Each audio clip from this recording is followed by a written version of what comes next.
Salut tout le monde, merci de nous rejoindre pour un nouveau numéro de PL Club numéro 13. Comme d'habitude, nous allons nous pencher sur les rencontres du week-end prochain. Ce sera donc la 13e journée de Première Ligue et à mes côtés pour aborder ces matchs, Bruno. Salut Bruno. Salut. Salut Fred. Bonjour.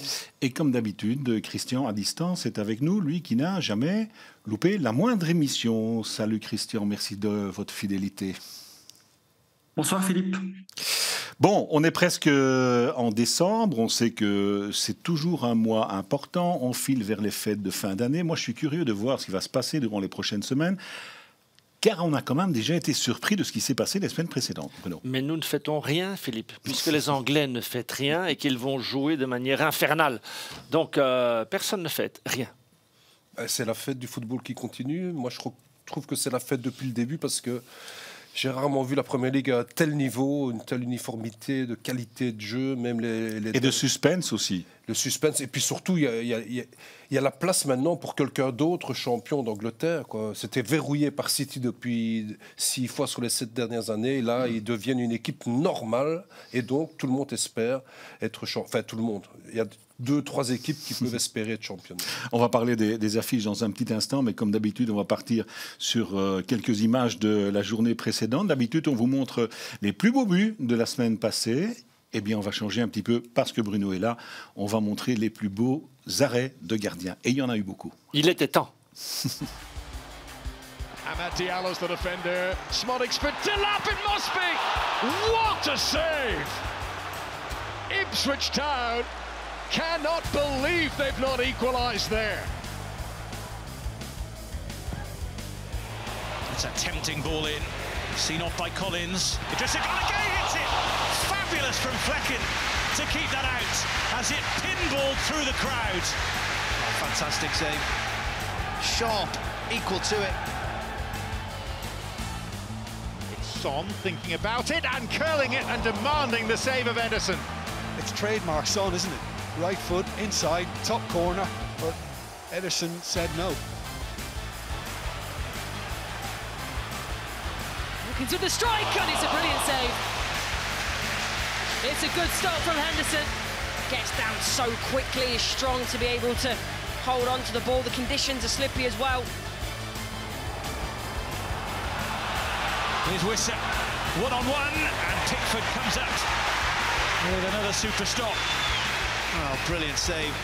These are the type of saves that can actually win a game for you. Here's Longstaff. Oh, and it's I was going to say a gift for Gordon and for Willock. Out comes Fabianski.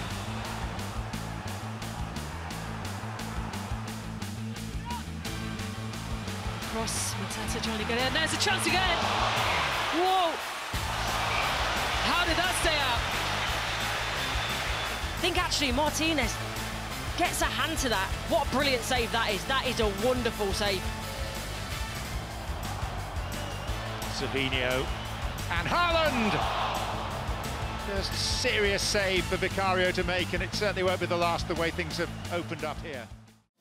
De magnifiques arrêts. On a vu l'arrêt, le dernier là, de Vicario. Je vais vous charrier un petit peu, Fred, parce que on a commenté le match entre City et Tottenham ensemble. Vous avez vu Vicario souffrant un petit peu. Vous m'avez dit, je suis sûr qu'il va terminer la rencontre. Alors oui, il a terminé la rencontre, mais il a quand même une cheville cassée et il a joué pendant 1 heure. Il a une petite fracture dans une cheville, Oui, donc bah, c'est quand même. remarquable. Là, il n'était pas encore blessé, mais il est resté bon, même en étant blessé. Il a fait un match somptueux. Pour gagner à City, il faut ça. Et depuis le début de la saison, s'il n'y avait pas son petit problème sur les sorties aériennes, ce gardien est excellent sur sa ligne, excellent. Quel est le meilleur gardien de Première Ligue, Bruno? Il y en a quelques-uns. Onana, Martinez. Bon, Martinez est Ederson. champion du monde et on a encore vu un arrêt déterminant. Ce qui me frappe, moi, c'est par exemple les arrêts déterminants d'Onana, parce que vous pouvez faire des arrêts réflexes et prendre 4 buts. Bien sûr, mais là, il va maintenir son équipe complètement dans la rencontre et c'est ça. Bien jouer quand votre équipe est menée, c'est peut-être plus facile que bien jouer quand c'est 0-0. Donc l'arrêt d'Anderson, spectaculaire aussi. Fabianski, c'est plutôt un gardien à l'ancienne, toujours là, hein, chapeau. Donc de bons gardiens en Première Ligue, et c'est vrai qu'Onana, heureusement qu'il est là du côté de Manchester United. Vu les Pardon ? Ce serait pire. Ce serait sans doute pire. Bon, Christian, on a joué 12 matchs de Première Ligue, on marque toujours beaucoup en Première Ligue, on le sait. Ça dit quoi les chiffres par rapport notamment à la saison dernière ?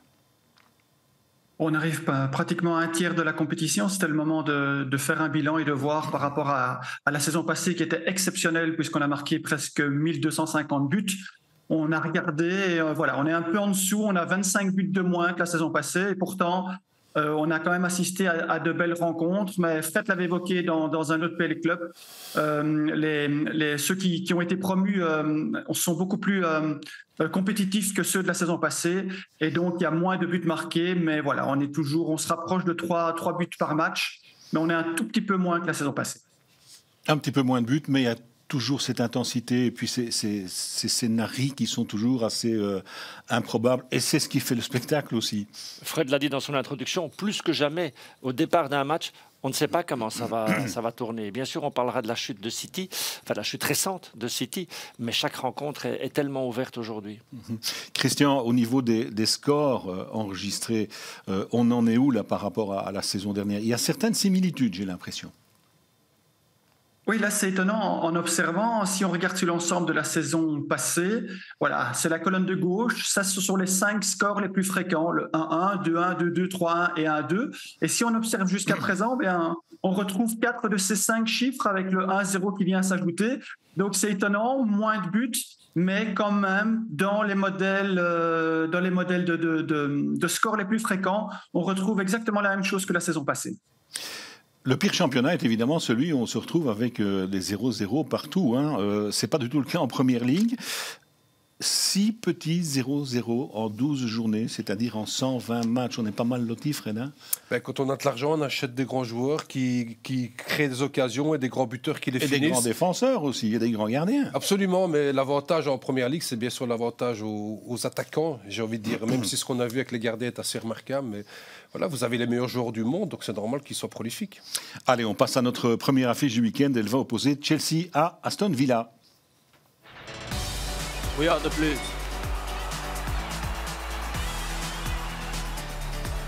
Oh, he was given space!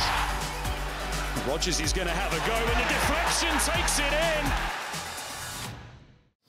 Chelsea-Aston Villa, ce sera dimanche à 14h. Ce sera avec vous, je pense, Bruno. Oui.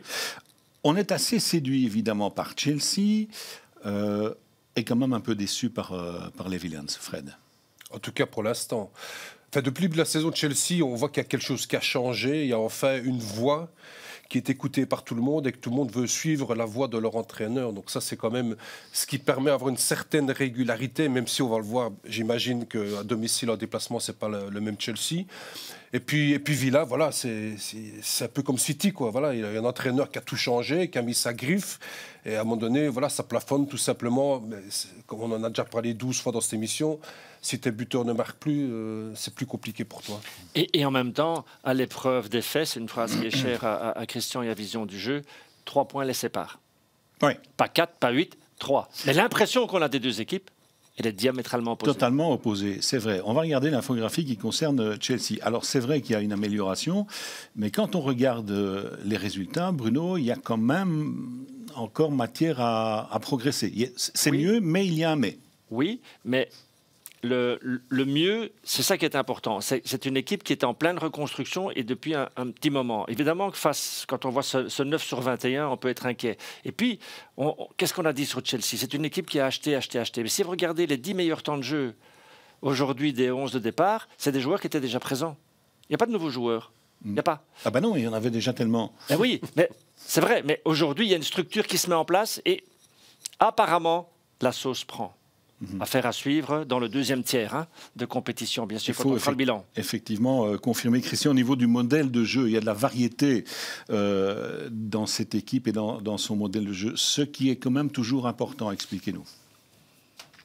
Oui, on a vu souvent dans les clubs précédents cette faculté à marquer sur des face-à-face, les ballons profonds, partir de loin. Et donc on a observé en fait qu'il y a une marque de progression. Si on observe et qu'on regarde, il n'y a seulement que 6 buts sur le jeu dominant placé.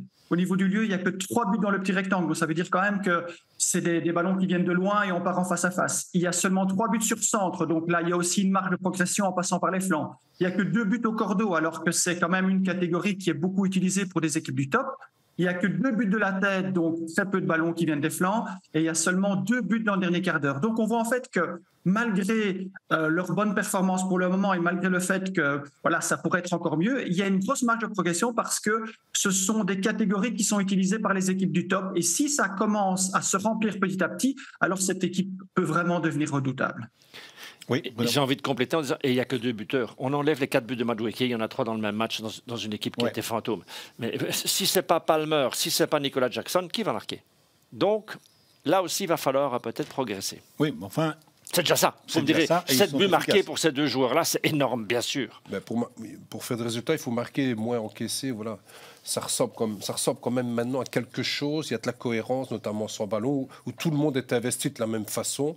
Et ça, c'est coup de chapeau à l'entraîneur. Même si, vous le disiez tout à l'heure, vous avez raison, ça a commencé déjà l'an dernier, ce redressement.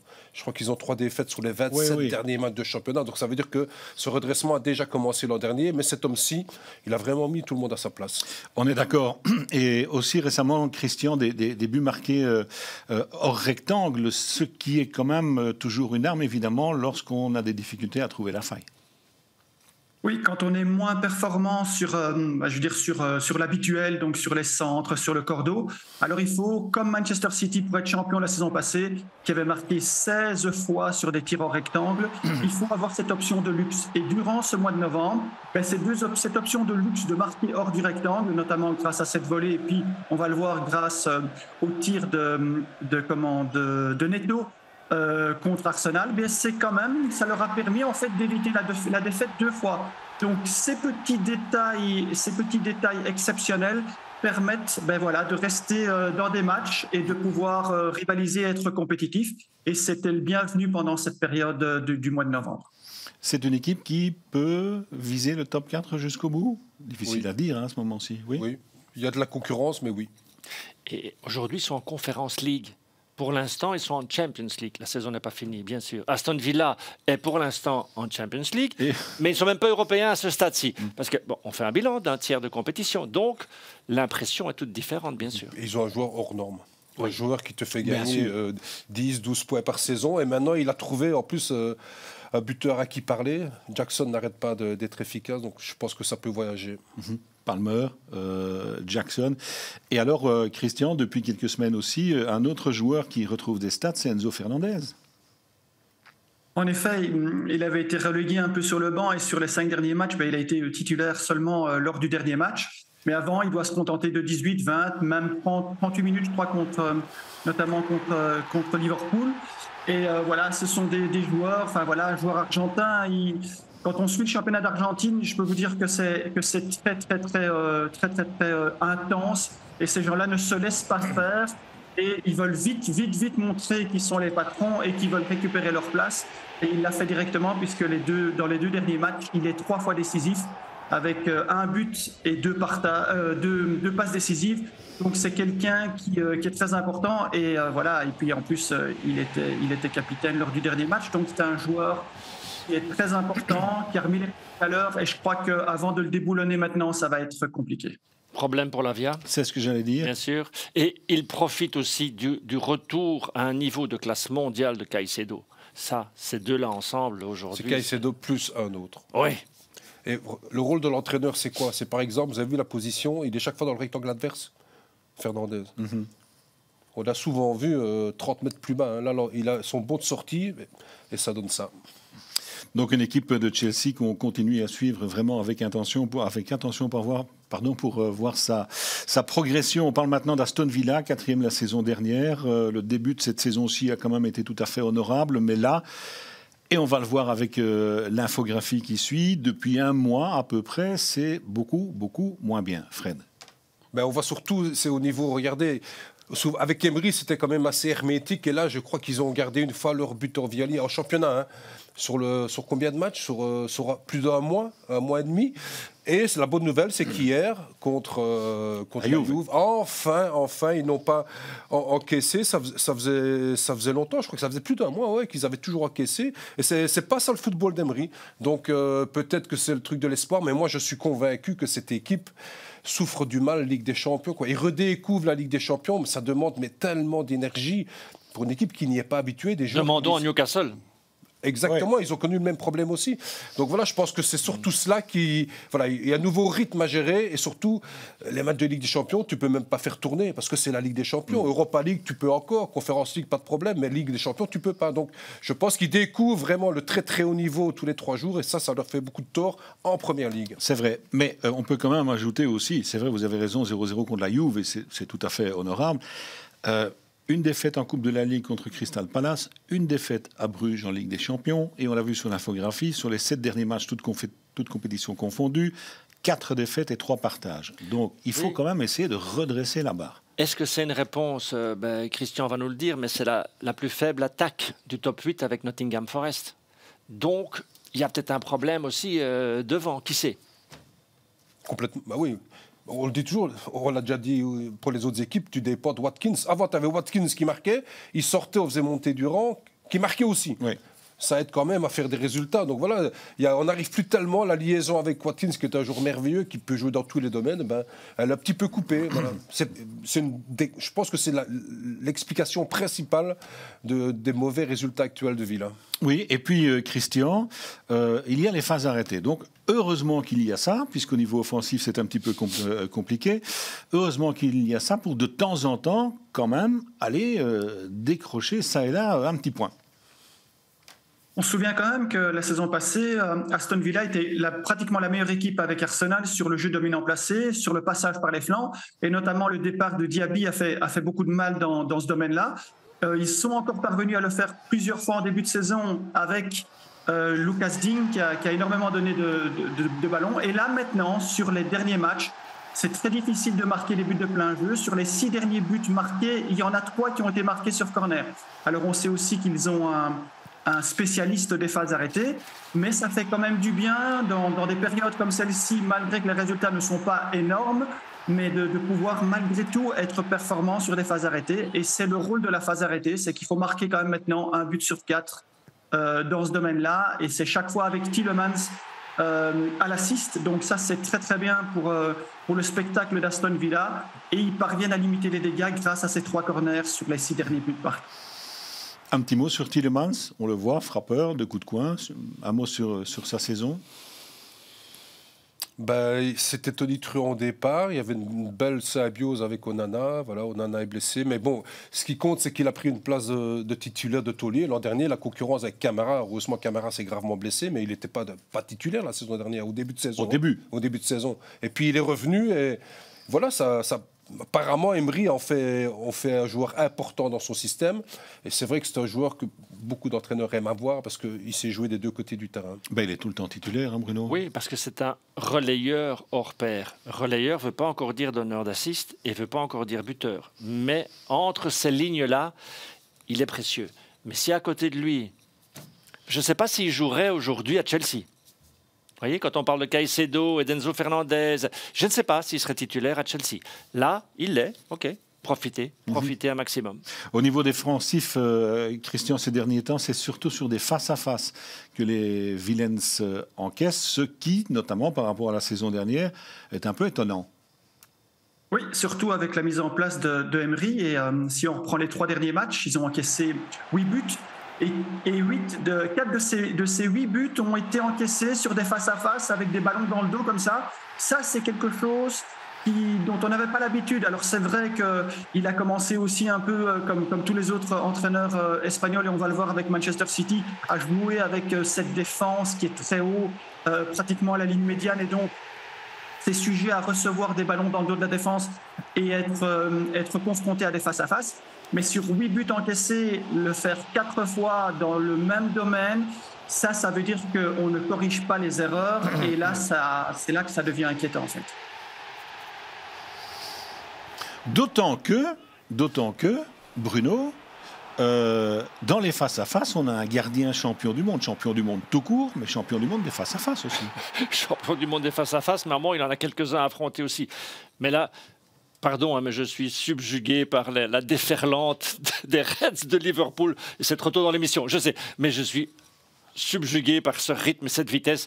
Vous faites la moindre erreur, que vous vous appeliez Aston Villa, Bayern de Munich ou que sais-je encore, mais vous avez vu ça, c'est d'une splendeur. Bon, je reviens à votre question.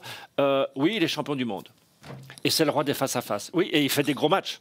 Mais il y a peut-être trop de face-à-face. Voilà, la solution est là, bien sûr. Parce qu'ils ont quand même un fantastique. C'est difficile pour un gardien oui. C'est difficile pour un gardien de gérer un espace de jeu face à une problématique d'équipe. Il ne peut pas tout compenser non plus. Ok, voilà pour cette rencontre entre Chelsea et Aston Villa. On va parler maintenant de notre deuxième affiche du week-end. Et celle-là, elle va vraiment valoir la peine d'être vécue. La grosse affiche, c'est évidemment Liverpool-Manchester City. We are Liverpool. Oh, and beautifully stuck home.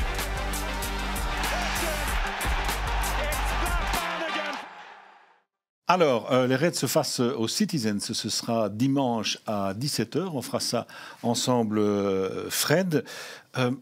Parlons d'abord de chiffres. Si City s'incline à Anfield, City aura 11 points de retard sur Liverpool. C'est quasiment le titre. Vous imaginez ça? Non, mais on est au premier tiers. Je vous avoue honnêtement, et ce n'est pas une insulte au coach actuel de Liverpool. Dans ce premier tiers, je me suis souvent dit que le coach des Reds, c'était Jürgen Slot. Ouais. C'est-à-dire qu'il y a un travail qui a été effectué. Je ne connaissais pas encore bien le travail de Slot. Aujourd'hui, il faut dire une chose. Jürgen Klopp, tout le monde sait ce qu'il a construit là, et c'est quasiment son équipe. Aujourd'hui, ils vont gagner hier au Real Madrid avec Bradley, avec Jones, avec Gravenberg. Ce n'est pas les 3 joueurs qui étaient prioritaires, avec une charnière centrale avec Konaté. Ce n'était pas Konaté prioritaire, c'était Matip, Van Dijk avec Jürgen Klopp. Donc, on est en train tous de rendre hommage au travail d'Arne Slot, qui, entre autres, n'a pas détruit pour reconstruire. Ça, c'est quand même une immense qualité. Hein. Il y a des coachs qui débarquent et qui veulent tout détruire. Donc, déjà, il construit sur des bases formidables et il rajoute son aura, sa particularité, son sens des matchs. Donc là, déjà, chapeau. Vous parlez de la victoire, évidemment, de Liverpool 2-0 ce mercredi face au Real Madrid. Extraordinaire, mais il faut aussi, bien entendu, parler de ce qui s'est passé à Manchester City mardi face à Feyenoord, Fred. C'est 3-0 pour City à la 74e et finalement, ça se termine sur un score de 3-3. C'est quand même inouï. C'est à nouveau une véritable humiliation. Alors, la victoire de Liverpool contre le Real additionnée à cette humiliation de City. Mais c'est aussi une victoire de Slot, hein, l'ancien de Feyenoord. Oui, c'est vrai, mais ça peut avoir évidemment une incidence sur la rencontre que l'on va vivre dimanche. Il y a une telle différence de santé mentale entre les deux équipes. C'est ça qui est dangereux pour Liverpool, tout simplement, parce que évidemment que ça reviendra. Ça reviendra du côté de City. Là, ils sont en plein burn-out. Hein. Cette équipe a perdu, disjoncté complètement, a perdu tous les logiciels qui menaient à la cohérence, à marquer 2, 3, 4 buts de plus que l'adversaire. Là, ils ont tout perdu tout d'un coup. Moi, je pense que c'est dû, on en parlait tout à l'heure, 6 titres sur les 7 dernières saisons. Quand on voit parfois des images, des théories de Guardiola, l'exigence que ce gars demande à ses joueurs, à un moment donné, moi je trouve normal, terriblement et banalement humain qu'à un moment donné, voilà. Et quand c'est plus de la moitié de l'équipe ensemble qui perd complètement son football, quand en plus vous avez le joueur, votre joueur principal, Rodri, qui se blesse, vous avez votre défenseur Diaz, c'est quand même un mec qui a transition, vous avez 2 mecs qui savent casser un peu le jeu adverse, qui ne sont plus là. À côté, vous avez des footballeurs, pas des casseurs de jeu. Rodri, c'est parce qu'il est très beau, très élégant, mais ce mec-là, il fait très souvent la faute qu'il faut. On ne sait plus la faire du côté de City. Ça vous expose à encaisser, c'est ahurissant, à domicile, d'encaisser 3 buts comme ça. Donc c'est vrai que mentalement, il y a un déséquilibre énormissime entre les deux, mais moi je crois... Par exemple, je crois que De Bruyne va être titulaire. Voilà. De Bruyne. Si la liaison De Bruyne-Haaland se reforme très vite dans ce match, je pense qu'il y aura match. Donc, soyons prudents, c'est vrai, mais au départ, évidemment, Liverpool est grandement favori. Pour clôturer sur ce match, 2 buts de Manchester... Non, on ne clôture pas sur ce match. Là, on vient de commencer. Clôturer sur le match de Ligue des Champions. D'accord. 2 buts de City sur phase arrêtée, sur les 3. un seul de plein jeu. Les 3 buts de Feyenoord, folklorique ou pas, de plein jeu. Hein. Ouais. Il y a vraiment un vrai malaise là. Hein. Ah non, le dernier but, il joue rapidement un coup franc. Je crois que c'est Grealish. Donc il reste 2 minutes, je crois. Ben pourquoi? Il joue rapidement et il se retrouve en infériorité numérique 3 secondes plus tard. Boum, 3-3. Quand je vous dis qu'ils ont disjoncté complètement, voilà, c'est humain. On va reparler de City dans un petit instant. On va parler aussi, bien sûr, maintenant de Liverpool, ou reparler de Liverpool avec vous, Christian. L'homme clé des Reds, c'est évidemment Salah. Son apport est exceptionnel. Mais j'ai quand même une question à vous poser. Est-ce qu'il n'y a pas un revers à la médaille de ce point de vue-là? N'y a-t-il pas une petite Salah-dépendance qui pourrait, à un moment donné, poser problème? Peut-être. S'il se blesse ou qu'il soit suspendu, ce sera probablement, il va falloir trouver d'autres solutions. Mais enfin, ils l'ont prouvé hier, puisque c'était Gakpo et McAllister qui ont marqué les 2 buts contre le Real Madrid. Mais quand on voit ces chiffres-là, c'est là que c'est aussi bien collectivement qu'individuellement que cette équipe est vraiment surprenante. On va le voir plus tard aussi dans les explications du modèle offensif. Voilà, 24 buts marqués, 10 buts pour Salah, 6 passes décisives. Donc, il est pratiquement impliqué dans 70% des buts. Ça veut dire que on profite de lui au maximum, il n'y a pas beaucoup de place pour les autres, et donc est-ce qu'on peut compenser si lui ne marque pas? Il est omniprésent, il est dans la vitesse, il est dans l'anticipation, il est dans le technique. C'est formidable de le voir comme ça. Maintenant, ça ressemble plus au modèle d'une équipe du milieu de classement qui comme Ings à l'époque de Southampton ou Armstrong ou Watkins, ou tous des joueurs en fait qui marquent une grande partie des buts et qui sont vraiment importants pour leur équipe. Et là, en fait, c'est l'équipe qui est première qui bénéficie d'un joueur qui est 70% efficace. C'est très étonnant. Et qui se demande, Fred, Bruno, s'il sera encore là au mois de janvier ou en fin de saison, parce qu'il était inquiet. En tout cas, il a dit qu'il était déçu de ne pas avoir d'informations concernant une prolongation. C'est moi, lui, c'est je suis plus dehors que dedans. C'est ça. C'est clair. Il met la pression, quoi, voilà, tout simplement. Maintenant, le club peut aussi réfléchir. Quoi. Il a un certain âge. Combien est-ce qu'il prend? Son contrat, c'est énorme. Voilà, le club peut aussi, à mon avis, ils se disent on va un peu attendre. Maintenant, de ce qu'on voit depuis le début de cette saison, évidemment que sans lui, on est moins fort. Mais c'est ça tout le mérite aussi, je trouve. Hein, parce qu'on se dit qui va marquer, qui va donner des buts à sa place. Mais le collectif de Liverpool pourrait compenser ça défensivement. Parce qu'on encaisse beaucoup moins du côté de Liverpool. On est beaucoup plus hermétique. Donc c'est une autre façon un peu indirecte de compenser. Mais ce mec est phénoménal, quoi. Je veux dire, 25% des tirs de ce mec vont au fond. C'est un pourcentage énorme. C'est incroyable. Il est chirurgical. On en parlera peut-être, mais n'oublions pas, meilleure attaque, oui. Meilleure défense aussi. Et en tête de tout. Hein. Que ce soit en Ligue des Champions, que ce soit en championnat, ils sont là. Exact. C'est ça qui est extraordinaire. C'est tout l'équilibre qui... Oui. Le modèle offensif de Liverpool, Chris, vous nous parlez d'un modèle détonnant. Vous voulez dire quoi? On sait que c'est plus tout à fait la même chose qu'avec Jürgen Klopp. Expliquez-nous un peu. Je vais vous expliquer directement en regardant l'infographie. Alors j'ai volontairement diminué l'aspect qui fonctionne bien, les forces qui est en vert, pour montrer vraiment en apparence les domaines où ils sont moins performants pour le moment, mais ce n'est pas nécessaire, mais c'est le cas. Regardez le jeu dominant placé. La moyenne générale, c'est 42% des buts en Première Ligue. Donc ça veut dire que vraiment, il y a des équipes qui sont vraiment au-dessus, comme Arsenal et Manchester City. Et eux, ils sont à 4 buts marqués, donc c'est 17%. Donc c'est pratiquement un tiers. Regardez les phases arrêtées sans penalty. Alors que tout le monde travaille, tout le monde a un staff.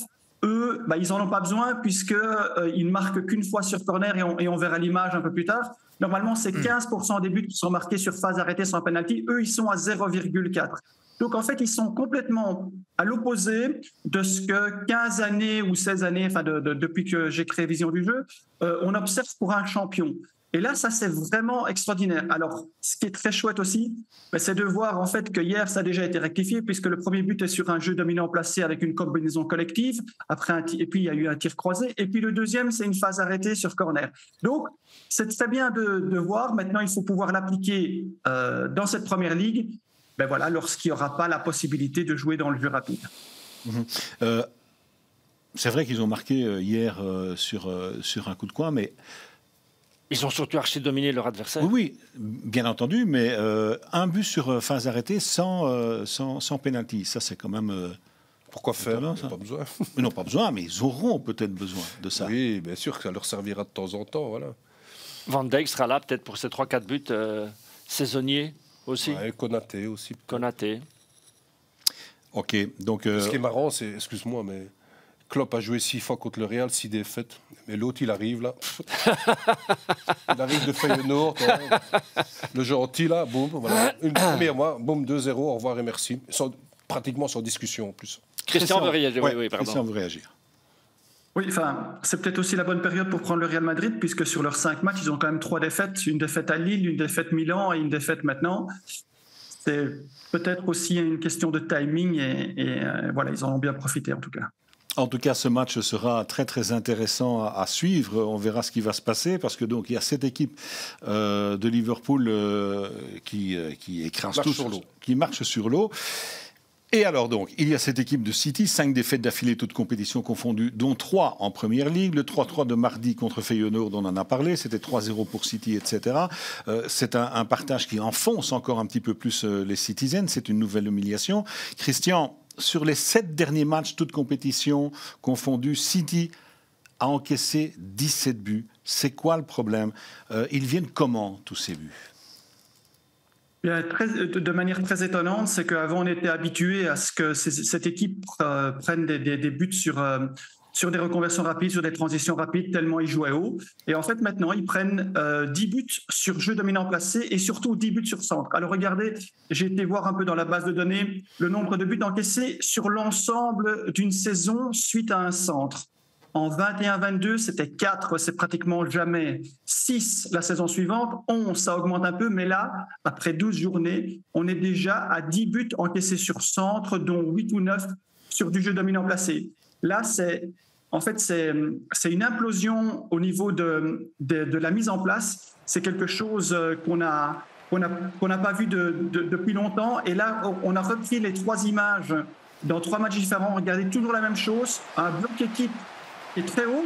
Je ne sais pas, c'est ce phénomène de mode qu'on a expliqué la saison passée. Et puis, il y a un centre qui est dans le dos de la défense. Ça, c'était contre Wolverhampton. La même chose dans le match contre Tottenham. Regardez la hauteur de défense. À nouveau, un ballon qui vient de loin sans opposition directe. Pour pouvoir voyager sur le flanc, on déclenche quelque chose et puis il faut courir vers son but. Et impossible de défendre suite à un centre. Alors là, il y a évidemment... plusieurs chances, mais la possibilité de départ, c'est toujours la même chose. Et le week-end dernier, vous l'avez vu avec le but de Maddison, à nouveau ce ballon, directement il fait un contrôle orienté, il sait qu'il doit aller jouer sur le flanc parce que la ligne de défense est tellement haute. Et après, il y a de nouveau, enfin voilà, il y a Guardiola qui n'a pas une très très bonne défense sur Kulusevski, mais on enchaîne par un centre. Et il y a quelqu'un qui vient se placer comme ceci au cordeau dans le petit rectangle. Voilà, c'est quelque chose qui se répète constamment depuis le début de la saison. Et ça, pour une équipe comme City, c'est très, très, très compliqué. Et surtout, si vous regardez le but de l'égalisation hier, à nouveau, ils ont essayé de jouer leur jeu parce qu'ils ont essayé de faire un pas vers l'avant et ils se sont exposés à un ballon dans le dos de la défense. C'est très bizarre ce qui se passe défensivement. Tous ces joueurs n'ont quand même pas désappris. Non, mais sa phrase, elle est essentielle. Le logiciel. Problème de logiciel et à un moment donné, c'est fragile l'équilibre. Oui, c'est collectif. C'est ça. Et vous avez remarqué sur chaque but, le passeur, c'est des passes de 40 mètres et le passeur est complètement libre. Voilà. Rodri n'est pas là, donc on joue plutôt avec 2. Donc il y a un homme de moins qui presse, donc on joue un petit peu moins. Voilà. C'est un enchaînement de liberté qu'on donne à l'adversaire et on va ajouter, parce qu'on beaucoup d'erreurs individuelles. Avant, il ne commettait jamais ce genre d'erreur. Avant, avec Guardiola, ça reste un magnifique joueur offensivement, mais défensivement, il fait des bourdes sur bourdes.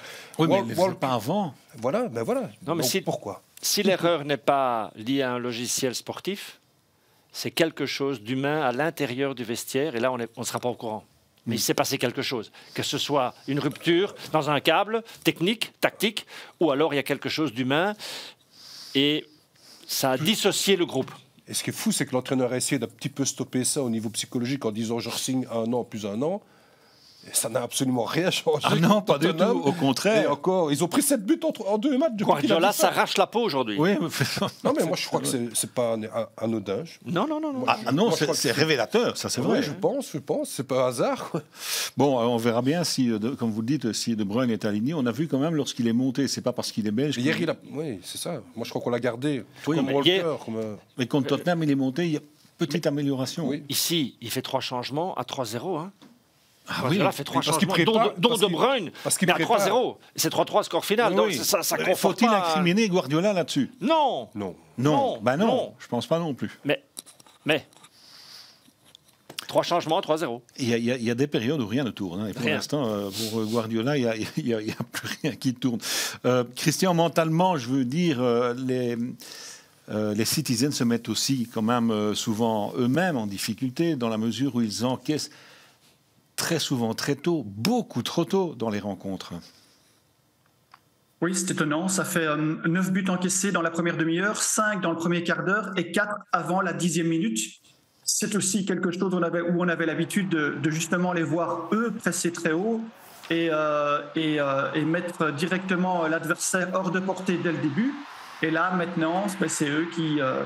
c'est encore une anomalie, c'est encore quelque chose qui est inconcevable pour une équipe comme ça.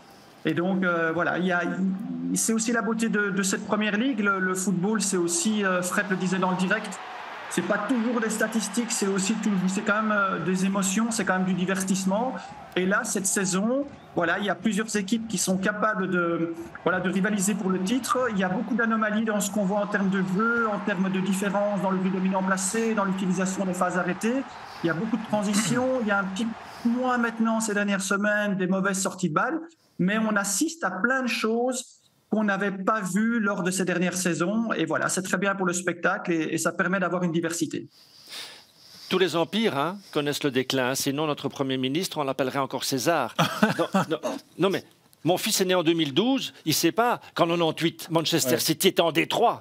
Qu'ils sont montés en 2001, 2002 ou 2002, 2003. Ils ne savent pas ça, les jeunes, aujourd'hui. Mais c'est une réalité. Après, on a les chiffres. 7 fois champion sur les 8 dernières saisons, ou 6 fois champion, sur les 7 dernières saisons. Mais on vient... 98, c'était hier aussi, D3. On ne sait pas comment les choses... Je sais, il y a eu des milliards entre-temps, le club a été racheté, bien sûr. Mais ce qui vivra sûrement l'an prochain, c'est qu'ils seront de nouveau en D3. Peut-être. Avec les punitions. Peut-être. Et Guardiola... Peut-être. Et Guardiola le sait. Oui, mais Guardiola, il n'a jamais connu les joies de la montée. Oui. Ah, voilà. Oui, voilà. C'est ça l'explication. Absolument. Pour vous, c'est un coup monté. Pour vous, c'est un coup monté, ça. J'aurais envie de dire ça, mais c'est pas du tout une explication. En tout cas, c'est un match qui sera vraiment intéressant à suivre entre cette équipe qui cartonne Liverpool et cette équipe qui est à tel point dans le doute et fragilisée et qui se liquéfie dès le moindre coup dur, c'est-à-dire Manchester City. Ce qui nous amène donc au programme complet de notre journée de foot anglais du week-end. Un joli derby, West Ham Arsenal. Brighton Southampton pour commencer. Goals of the Day, ce sera avec Brentford Leicester comme fil rouge. West Ham Arsenal, comme vous le dites, c'est un bon derby avec une équipe de West Ham qui a fait un très bon match le lundi dernier. Chelsea Aston Villa, on en a parlé. United Everton, bon, toujours intéressant de suivre United.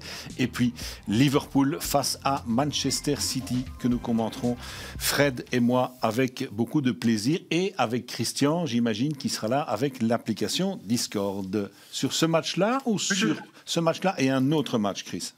Philippe, je serai évidemment avec vous et avec Fred pour le match principal, mais je serai aussi avec Bruno en début d'après-midi. Pour suivre le match important entre Chelsea et Aston Villa, et après je viendrai vous rejoindre. Toujours plus d'abonnés ? Toujours, Philippe. On est plus de 600, on a presque 100 d'actifs à chaque match. Et ce qui est bien, c'est qu'ils viennent sur les matchs même quand il n'y a pas le rendez-vous Discord, et ils ont créé une communauté, et ils échangent beaucoup entre eux, c'est vraiment très chouette. Super, merci Chris. On rappelle aussi que vous pouvez nous suivre ou nous rejoindre sur les réseaux sociaux si ce n'est pas encore le cas, Facebook, Instagram, X. Il me reste à vous remercier tous. Christian, merci à vous, à bientôt. À bientôt Philippe. Merci Fred. Salut. Salut Merci. Bruno, on se retrouve tous ensemble évidemment tout au long du week-end pour ces merveilleuses rencontres. Passez une belle fin de semaine et un bon week-end foot sur nos antennes. À bientôt, bye bye. Right around the world right now, eyeballs glued to this encounter. Never anything short of compelling. How are great rivalries born? The winds of change. Another new era. Boundaries that are crossed. For the finest of margins, causing the biggest of upsets. Sensational football! Being the thorn in the other side, again and again and again. The blind! It simply doesn't get bigger than this. With great rivalries, it's never one thing. It's everything.